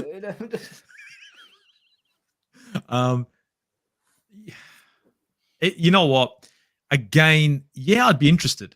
I would be. But the thing is, you get a player like this, what does that mean for Vieira? Yeah. If we get him, Vieira's in trouble. This guy's what you call an all-rounder cricket player. You know what I mean? He can play anywhere. Don't get me wrong. You wouldn't want to play him as a defensive mid only if you had to. I'd see him more as a 10, if anything, maybe an 8. But he would be a bit of a pushover. To be perfectly honest, competition for 10. But if you get Maddison, what then? Yeah, exactly. Big up to Paxton. Tonali is good, but he loves Milan too much. Yes, but we could bring him over to London and get him drunk and show him what it's like to good nightlife, and then we'll put the piece of paper in front of him, and while he's just like, oh, "That's it, you're an Arsenal player," and we'll have him holding a shirt like that. Yeah, Tonali starts for Arsenal. Big up to Paxton again. Xavi Simons a prospect 4 years ago. I'd need to see another season of constant football to make a proper decision. Colm saying, wait an Eredivisie player that Ten Hag isn't. Yeah. Are you sure he plays over there? Yeah, he definitely does. Luke likes Xavi Simons. Excellent young player. Cole, what do you think of him? Yeah, sign him online. Good quality player. If they're only asking 30 mil for him, I would probably take it. But since Vieira needs a bit of experience, he also needs to go to Dwayne Johnson's gym because he keeps getting bounced like a fucking like a ball in a pinball machine. I would send him on loan to Eredivisie. I would send him on loan. I would say I would give Xavi Simons 25 million. I would give PSV Eindhoven 25 million for Xavi Simons, and we send Vieira in on the deal as well. I don't think Vieira is a good player. I could be wrong in maybe 1, 2, 3 years time, but what I've seen this season, he ain't cut out for the Premier League. Even if he played for like Southampton or Leicester, he would just get bodied. He would just get absolutely bodied. So I don't rate the guy. If we get Simons, good, but I would send Vieira the other way as well. 25 million, get Simons in, send Vieira the other way. Let's see what we get. It might be a blessing in disguise. Don't know. Everyone knows I love Vieira, and I'd be excited by the signing. I do think next season he has to do something more. He does need to be a bit stronger, but technically he's very, very good, and that's the part I look at is the technical side of him. We'll wait and see on Fabio. But, we'll wait and see. Right, next player we're going to quickly talk about, because I don't think it's going to happen, is our interest in João Cancelo. I don't think this will happen, but it has been mentioned and it needs to be talked about. I think it's a brilliant sign, if I'm honest. I think it'll be brilliant, but I don't think it will happen. Steve, have you heard of this guy? No. There was a guy that looked similar to him. He used to play for Manchester City, but that must have been his brother or something. What's his like the B-Tech version? If we got our hands on this quality kind of player, I'd be very happy. And a lot of people probably sit there and say why he doesn't defend very well. He doesn't. But again, we are going to play the inverted left wing back role. That's not going to change. Much like Liverpool did the same thing with Trent. That's not going to change. He's done it so well for Manchester City. I just think if this guy shows up at Arsenal, Zinchenko is going to be like, I left fucking Manchester City because I couldn't get fucking minutes at this position. Now he's fucking back to take my position again. So poor fucking Zinchenko. Cancelo was a right back, wasn't he? Not a left back. He can play left. He can play both. Yeah. And he's not. And if he comes to Arsenal, are you telling me he's going to take right back? Let's be fucking honest. We all know where he's fucking going. He's playing on the left. Ben White's not going anywhere. And then this bloke. So what do you do with Zinchenko then? That's the thing. Do you move it to midfield, like we've been screaming most of the season when he needed to? The thing is, you could try and throw Zinchenko into the midfield in the middle of the park and see how you go, or you let him battle it out on the left hand side. The problem I have with Zinchenko is he's good on the ball, but not as good as an out and out midfielder. So he's good at the trickery, but he's not good at holding up the ball, not good at holding up the play. See, number 8 needs to be strong. You look at Xhaka when he's on the ball, people go, he's fucking weak. Bullshit. Try and get him off the ball. It's fucking hard. He'll either know how to get a foul or he'll hold the ball up. Zinchenko hasn't got that in him as a number 8. He's not strong enough. And that hence the left wing back role, him cutting in and being tricky and then stepping out, puts less pressure on him. It's his skill that he uses to get out of trouble. I just think in the middle of the park, that's a busy area. But if we get Cancelo, I do believe that he's going to be coming in on the left-hand side. And if we do get him, it's an upgrade. It's definite upgrade. Carl, the goals that this guy scored for Manchester City, fuck me. Yeah. Yeah, true. Fantasy. Carl, everyone had him in fantasy. Tell me who didn't have him in fantasy. Everyone had him in fantasy. He was the guy. As soon as he left, fuck. And he goes out, Kieran Trippier in. I'm guaranteed at least 6 points from this fucking pricker game. I'm guaranteed. Then he goes, shit, everyone fucking, that's it. So, but what kind of money are we talking? I mean, I know there's links. Are we talking, what kind of dollars and cents are we talking here, mate? 60 million. Oh, wow. Wow. That's a lot of coin. I didn't think it was that much. Yeah. Me and Carlo are on the same wavelength here. I don't know about that. It's a bit rich. Sorry, it's a bit rich. No, it's all right. Cole, what do you reckon? Another Manchester City offcast. At left back. At left back as well. Yeah. Left back. You know what he can do. Not for me. No, fair enough. Not for me. Sorry.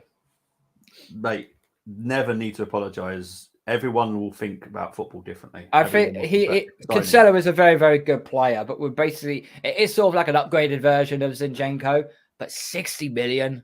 If we're thinking of getting Declan Rice, Moses Caicedo, Rafinha, you're not going to be left with a lot of money until you start selling off your players or selling off more of the dead wood. So it just doesn't, the numbers don't add up. And there's no chance in this time that Stan Kroenke is going to put money in his pocket, because he's never done that apart from during COVID season where he paid off the mortgage for the stadium. He's not doing it. He's so not doing it. So it would be a rich kid playing around with having Cancelo in the team. Look, I'd agree with you, Carl. It's highly unlikely, because for us to be able to do that, it'd have to be Chelsea-esque. We'd have to have a lot more coin. You know what I mean? I just don't see it. Cole saying it looks like he's saying I'm back. It does. Zinchenko saw the links and he's just going to hospitals. Oh, fuck it. I'm gonna sit on the bed. It's a bit like that. It's a bit like the scene where freaking in WWE, where all of a sudden freaking Kane comes back and literally tears him a new arsehole. It's going to be that kind of meme. It's going to be that. Cue the meme ready if that does happen. I don't think it will, but cue the meme if it does happen. Fair enough. We'll move it. We've got 3 more players to talk about. Martinez is the next one. Arsenal sold £69.5 million to sign Lautaro Martinez this summer. A little bit of detail about him. He's 25, 26 now. He played 36 games this season, scored 20 goals. And obviously, it's £69.5 million to sign him. Cole, start with you first. Would you take him? Mustard. He is absolute mustard. I do like Martinez very, very much. I think we were linked with him. I think last season, nothing came. It was just rumours, nothing came about. But as I've already said, Vlahovic, we could try and go back in for him again. Lautaro Martinez is another striker I really do like. I'm not sure if he's an actual clear-cut striker or he's another one of those Jesus type of players who just holds up the ball very well for the wingers to lead off him. But I do like Martinez very, very much. I just don't see him leaving up. They're not going to win the Champions League against Manchester City. Let's be real. But if it was somehow if Milan were thinking of selling him, then I would actually go for it. But once again, it comes down to our funding at the end of the day. I'd love to have him, but I don't think he will come to Arsenal. Fair enough. Steve, what about you? Quality player, but yes, that last comment about the gaps in his quality and in little bits and pieces of his game. He is a good striker. He isn't complete. So I know a lot of people would look at him and look at his stats and say, fair bit of goals for Juventus, blah, blah, blah. It's a Serie A, first of all. And he's playing for one of the best teams in the Serie A. The way I see it is he has missed sitters before, and I have seen him miss sitters. And that could fucking really piss you off in the Premier League when, you don't have too many chances half the time. So the kind of money we'd have to spend on him, I don't see it. And even Vlahovic hasn't had a good season this season. Like, it hasn't been phenomenal from Vlahovic. Everyone talks Vlahovic. He hasn't had a good season. He hasn't set the world on fire. I think it was because I basically think he was very annoyed and upset that I actually think he wanted to go to Arsenal, and in the end he got sold went to Juventus. I think he still has that I think he has that gripe. I think he basically has that sort of animosity to Juventus in a way. But he did score a goal that took him to the Europa League final when they play Roma. So look, it's end of the day, he's a quality player, and so is Lautaro Martinez. And to be honest, signing a player like this is it's not a gamble. You're going to get goals out of him. How effective is he going to be in the Premier League? I don't know. But it is, if you're going to sign him, you wouldn't wait any longer. He's at his peak now. What is it, 24 years old? How old did you say? 24, 23? No, 26? 25. So he's at his this is probably his peak now. So if we're gonna purchase this player, it would have to be now. We couldn't leave it any longer, any more than this, and it'll be over. By the time he gets to 30 years old, he'll be done. So if we're gonna sign this player, it'll have to be now. I think it is, but I think Arsenal right now, they're not going to want to look for a striker that's like Jesus. Lautaro Martinez does have that. He has got that a bit in him, but I think Laturo's got more of an eye for goal, whereas Jesus seems to be looking for that pass sometimes. Lautaro is the kind of guy that when he gets the shot, he'll take it. I would rather Arsenal go for a different type of striker, like a Vlahovic, a bigger player, maybe more size on him. It's that, you don't want to go like for like off the bench, that kind of thing. You want to go, wait a minute, let's change the game up. What do? We throw in a Peter Crouch. You know what I mean? That kind of move. But if we were to go for him, in my opinion, why not? This would fucking scare the shit out of Jesus. I guarantee you that. Oh, 100%. 100%. Yeah, Jesus would be shitting bricks. All right, we're going to talk about, we've got 2 more. This is the last, one before last. Man United join Arsenal in the race to sign Martin Zubimendi. I think Zubimendi is more of a backup to if we don't get Rice and Caicedo, if I'm honest. However, I will say this categorically. I actually love Zubimendi. So if Zubimendi and Rice, I'd be happy. If it was Caicedo and Zubimendi, I'd be happy. I like the kid. I think he's very good. Sociedad are one of those teams that a lot of people forget to even look at their players. They've had so much good quality there that just don't leave. And I don't know why. Zubimendi's been there for many years now, and he's a very good, talented player. But Steve, know much about Zubimendi? Not too much. No, not too much. Well, I'll just let you know he is 24, can play defensive midfield and midfield. He's played 34 games for Sociedad this year, and the fee would be about 45 million, something like that, for Zubimendi. That sounds cheap. How tall? How big? Oh, well, give me 2 secs. Cole, because I've got to look it up. What do you think about... Yeah, I've heard Zubimendi do the rounds, especially last year as well. We were linked with him, but we didn't, as I said, we didn't get him. I do like Zubimendi a lot. The only thing that slightly concerns me about him is his stature, is his actual... I don't... Looking at the picture I see right now, he doesn't look like someone who can literally knock someone off the ball. He looks quite a little bit feeble. Not going to say Fabio Vieira, because that's incredibly disrespectful to Zubimendi. But I just think if you're playing a defensive midfielder role, you've got to be tough in the Premier League. And he needs to, would I be, if we get Zubimendi, I think it would be more of a case of, him being a squad depth player, playing him in the cups, and maybe in some of the non-important Premier League games when we have a Champions League game or something along those lines, maybe. But he is playing first team football, currently. So would you want to go from playing first team football to being a squad player? I highly doubt it. Yeah. To answer Steve's question, 5'11". So he's not short. He's not too short. He's all right. No. He's only 6 foot. Yeah. If he's 5'11", then that means he'd be weighing in at least 75, 78 kilo, at least. You want me to find out as well? Yeah, can you? No, because it might take me a couple of hours. Can you find his land? Can you find his land mass as well while you're at it? That picture there looks 71, 70. That looks like 71, 72 kilo player here, mate. And you know what? If I'm in the midfield and I'm facing him, I send him into the fucking stands. But anyway, I get what you mean. But yeah, I'm excited by him. I've followed him for a few years, so again, he's someone that excites me. And Luke saying here he'd be happy with a tour of Rice, Caicedo, or Zubimendi too. Let's get into the last one, and I haven't actually left an exciting one to last either, to be honest. Sacha Boey expects to bid for him. I think it's about 15 million. He's a right back, plays for Galatasaray. He's played 29 games this season. He's 22. For me, it kind of sounds Tavares, if I'm honest. I don't think he's very good defensively. I think he's very rash. He does have a bit of an attitude problem. He's very rash with the tackle. He doesn't excite me, if I'm honest. Steve, do you know much about Tomiyasu? To replace Tomiyasu? Well, this is the theory. There's a few theories going around that Ben White might be moved back to centre back. No. That's the theory. That's not a theory. That's fucking a theory for fucking for death from the above. If we put him in the centre back, there's a reason why Arteta moved him to right back. There's a reason why he moved him to right back. Why you can have, as I already said in the show already, when we first signed Ben White at centre half, he was useless. Put him at right back, and he was actually doing very well up to a certain degree. If you're going to put him at centre half, then Jesus Christ, only play him in the cup games. Only play him in the cup games.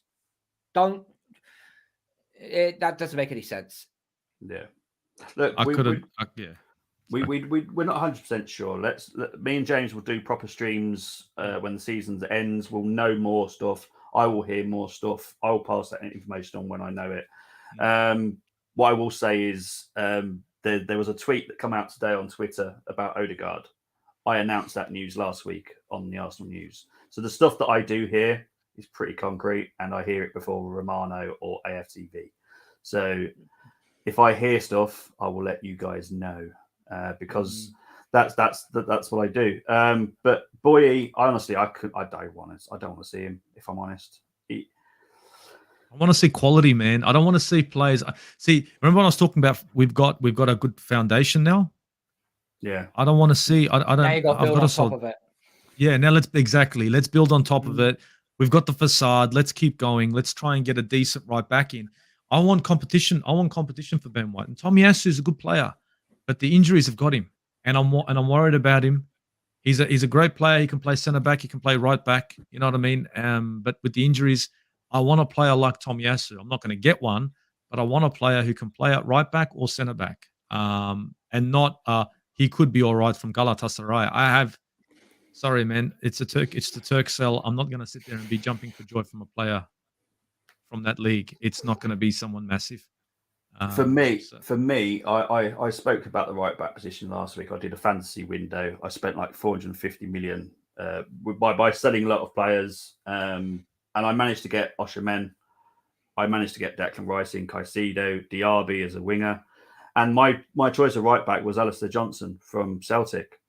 That guy, if you watch him play, he's only I know what you're talking about. Yeah, he's only cost about 10 million. So I would go and get him because he can also do the inverted right back, and he is strong in the tackle, fast. He's got a very good pass on him, can assist. So for me, he excites me more. And that's not just because Moss, I know you're going to listen back to this later because he's Canadian. It's because I actually do look at him and go, yeah, that guy excites me. So, you know, he plays in the Scottish Premier League as well. So, you know, when you play in that league, it may sound like a bit like a farmers league because it is just really Celtic and Rangers. But my God, if you don't go in there ready to like go to war with some of these teams, like an Aberdeen, like a Hibs, Falkirk, and all that lot, you are going to end up with a bloody nose. Yeah. And yeah. I do watch the Old Firm. I do watch the Old Firm derby all the time because it's not a game of football. It's literally a battle of Mordor. Who fucking wins? I don't know. But I'm just sitting here having a drink, going, "Cheers! This is great." Exactly. Yeah. Battle Royal, you know. It's why I try and do the watch-alongs for sometimes, and it's just fun to watch. Colm wants to see a Patrick Vieira type midfielder back at Arsenal, just a pure bully. We all do, mate. We did have him. He's right there. The real Patrick Vieira. We had that guy. The only other person I can think of who could have fitted that same profile, and we spoke about him already, Steve-O, and that's Abu Diaby. If he was fit and healthy, when he was on the pitch, he was outstanding. But unfortunately, he kept crystallizing to glass once every 2 games, and he was out for 2, 3, 4 months at a time. It's unfortunate. It's unfortunate because that was a quality player. Abu Diaby was a quality player. See, the thing is, I know what he's saying. And Declan Rice has had the entire midfield role handed to him at West Ham. He is the midfield. Let's just be honest. Yeah. You take Declan Rice out of friggin' West Ham's lineup, it's like, oh, look, it's now just defense and attack. There is no midfield. They don't have one. So I look at Declan Rice and, you know, decent stature, decent size. I know he can hold himself up. I know he can take a bump. I think to myself, if he's allowed to just play the number 8, imagine if I tell him, guess what? You get to actually play the number 8 role. You don't have to sit at 6 anymore, or 8, or 10. You can. If this is your position, I think we're going to see the best out of him. Where we're going to see a player like Vieira who would grab the ball from deep in the defense and then drag it forward. You know what I mean? Maybe get you a goal. I think Declan Rice can be that kind of player. Yes, I know his statistics don't show a lot of goals. I understand that. But like I just said, he's playing 8. He's playing fucking 10. He's playing fucking 6. He's fucking playing midfield. He's midfield. So every time I watch him play for West Ham or I watch him play for England, his mere presence on the pitch in midfield just shines. You don't need to see him on the ball. You can see his position, where he's going to go, what tackle he's going to go for. And when he does have the ball, his vision, it sounds like a bit of a reach, but his vision is like Paul Scholes in a way. Paul Scholes was one of the best midfielders for vision-wise, how he just spread the ball out and how he read the game. Rice has got that capability in him. And I think that is something that we do miss. Yeah, 100%. Bargav, there was some Mount talk. If you want to rewind to the beginning of the stream, apparently he's worth around about 85 million, apparently. So I'm saying. So I'm here. Rupees. 85 million rupees, yeah. Fucking oath. All that. Rupees. Lira. 50 million. It should be the bid for mates. Fucking 50 million. 50 million years, maybe. You know, we'll use him as an ornament. Daddy and the Don says here, Ben White should have gone back to centre back instead of Rob Holding after Saliba injury, in his opinion. No, I think we should have bought Kivior and put him there. Yeah, you're spot on, Bobby. You're spot on. Yeah. Kivior, look, I was very sceptical when we got Kivior, but when we saw, obviously, when we lost to Man City, that was it. That was it. We knew we had to try do some experimenting. You know, we've got these new players in through. We've got Kivior in January. Let's see what he actually does. Let's see how good this kid can possibly be. Yeah. And he played 2 games starting, and it was against Chelsea, but they've got all the firepower of a water pistol. And then go into a real battle at St James's Park against Newcastle, and he just brushed everyone off like they were absolutely nothing. And I'm like, all right, we might have a competent backup centre half here. Yeah. And then they put Arteta puts him a left back, and now you've just killed his confidence. Fucking well done. Yeah. Right. Let's quickly talk about Parkev saying Mason Mount and Declan. No. Would be fantastic. No. Go, please, Man United or Liverpool, buy Mount. Buy Mount. Go to United, go to Liverpool. Don't come to us. Parkev, you're sitting there going oil and water. These two fuckers don't mix, mate. Relax yourself, mate. Nah. I will agree here. Diaby was insane. Yes. Yes. Absolutely, 100%. Why not go after Danilo Pereira? Not for me. Is that the Fulham midfielder? No, that's the one. Or is that? Oh, that's the Porto, isn't it? Danilo Pereira. Not for me. Making a bid for Verratti. Making a bid for Verratti would be nice. No, he's just a shit house. And what you're right, we could do with a shit house in the squad, but we had the shit house. His name was Granit Xhaka, and now he's going to buy Leverkusen. So, all right, if Declan Rice comes in, he's got that in him too. We all know what Declan Rice does. He's a bit of he gets in your face. So it's like for like when it comes to that kind of shit. Declan Rice. Absolutely. Declan Rice has got Irish genes, and I'm married to an Irish gene woman. Trust me, they're feisty. So I have no problem with that at all. And Em, I know you won't watch this, but she'll probably hit me later. It's fine. I would pay 15p and a bounty bar for Mounts, no more, no less. And the chocolate bar is non-negotiable. Dude, if you put that bid in, there's a chance we'd get him. So fucking relax yourself. That's a bit rich, right? Just watch this. Bolly might go, okay, a share bounty. So there's 2 in one. And be like, you know what? Maybe you got a deal here. But guys, 2 hours. Jeez.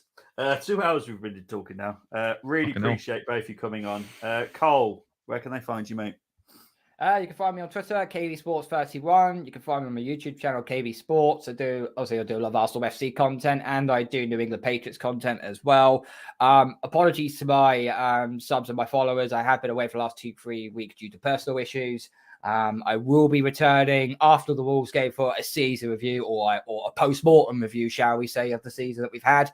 And also just a little bit of a teaser for you. There'll be something coming to the channel which is a little bit different, and it's very, very, very close to my heart.